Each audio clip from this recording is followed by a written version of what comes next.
Americans can't afford life anymore, and planned job cuts surged 245% in February. Today, I read an interesting article on Yahoo Finance, put out by MarketWatch and written by Vanessa Wong and Jeffrey Batash, titled, "Most Americans Can't Afford Life Anymore, and They Just Don't Matter to the Economy Like They Once Did." According to the authors, the American consumer has powered not only the world's biggest economy, but the entire global economy. Increasingly, however, low and even middle income American consumers have felt the effects of inflation. They are making tough decisions about discretionary spending, like a restaurant meal or an impulse toy purchase. And they even face harder choices when it comes to expenses like vacations or cars. Here are my thoughts. My friends, this is a sign of the times here in America for many people. I wish the governments around the world would not have injected trillions of dollars into their economies and held rates artificially low for so long during and after the pandemic. I wish they would have just let capitalism prevail and let the systems be free.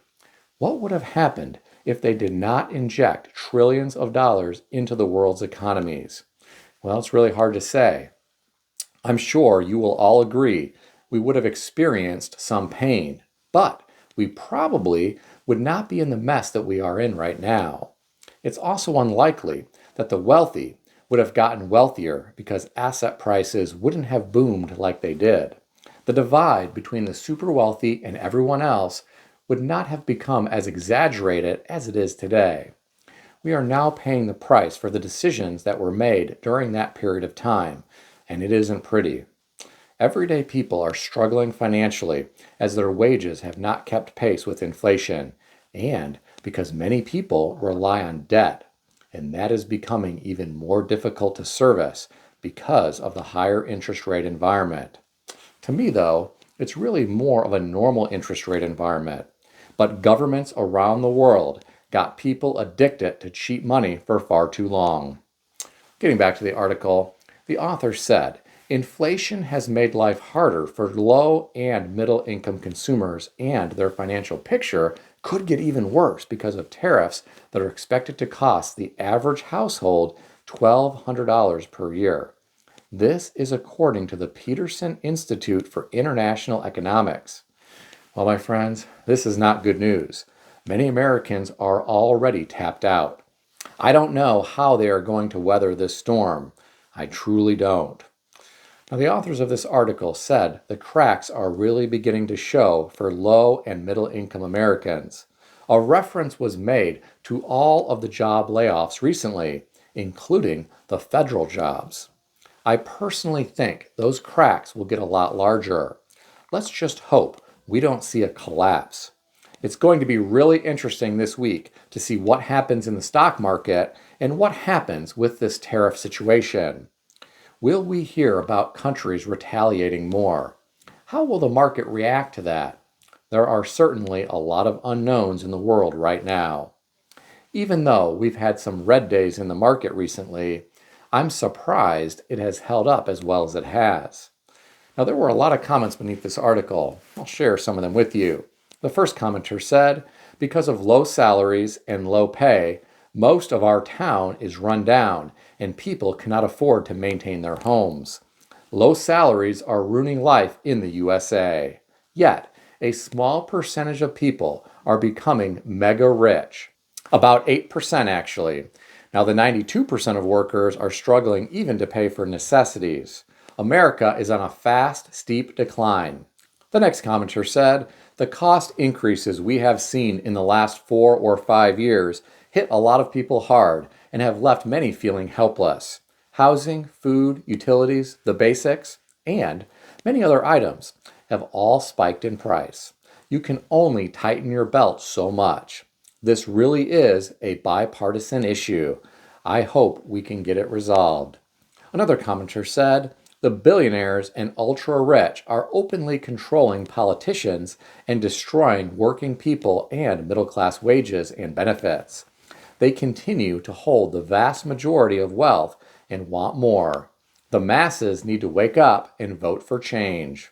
The U.S. government cares not a bit about the people. The next commenter said, "It is absolutely disgusting how much CEOs and upper managers make. Not one person who makes millions actually needs millions to live on. Pay the workers better. There is plenty of money to go around. They just choose not to distribute it. My husband will operate trains after he finishes school. He will bring home maybe $1,000 per week. After 40 hours with the responsibility of transporting thousands of people safely, it is really not enough. Meanwhile, bank CEOs push paper around for $100,000 a month, if not more. Shame on our leaders." The last comment that I'll share with you came from someone who said, "Kids are expensive. Just wait until they need cell phones, then get driver's licenses." Key point is, don't have children if you can't afford it. Somehow, as a society, we encourage and reward childbearing, but it's counterproductive in the end. Wait until you are 30 or so, well established in a career of some sort, have saved lots of money before entering parenthood. My wife and I waited until we were in our early 30s with steady salaried jobs, and it was much harder to save once the kids arrived. Planning is what it's all about. Well, my friends, the commenters always have interesting things to say. What do you think about all this? Share your thoughts in the comment section below. I read another interesting article today. This one was on foxbusiness.com, written by Eric Revelle, titled, "U.S. Job Cuts Surge 245% in February on Federal Government Layoffs." According to the author, layoffs of U.S. workers surged in February to levels that haven't been recorded since the last two recessions, amid the Trump administration's mass job cuts at federal agencies, canceled contracts, and fears of a widening trade war. The author went on to reference the global outplacement firm called Challenger, Gray & Christmas, who revealed that planned job cuts surged 245% in February to 172,017. This is the highest level since July 2020 and the highest total for February since the Great Recession in 2009. 62,242 of those layoffs came from the government. Now get this. In the first 2 months of 2025, there was a 41,311% increase in government layoffs compared to a year ago. Did you hear that? 41,311%. I have to wonder what the ripple effects of all of this are going to be. How many of these former government workers are going to be able to secure good employment in the future? The key word is good.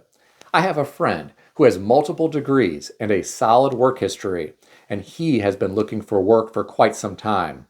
He still hasn't landed a new job. It's tough out there depending on your occupational area. To me, it isn't good news that layoff numbers are being compared to figures from the Great Recession. That was a very dark time. We better hope the stock market holds up and we don't see a major correction or a crash. I can't begin to imagine how bad unemployment could get if companies start cutting jobs to prop up their stocks. I'm curious, what do you think about all this? Share your thoughts in the comment section below. If you enjoyed this video, consider subscribing to the channel. I want to extend a special thanks to everyone who has subscribed to this channel. I want to also thank all of my channel members. If you would like to become a channel member, there is a link in the description beneath this video. You can read more about the different membership levels. Please also check out some of the great books I suggest you consider reading in the description below. I've included Amazon affiliate links to these books. As an Amazon associate, I earn from qualifying purchases. Stay healthy and wealthy. I'll see everyone in the next video.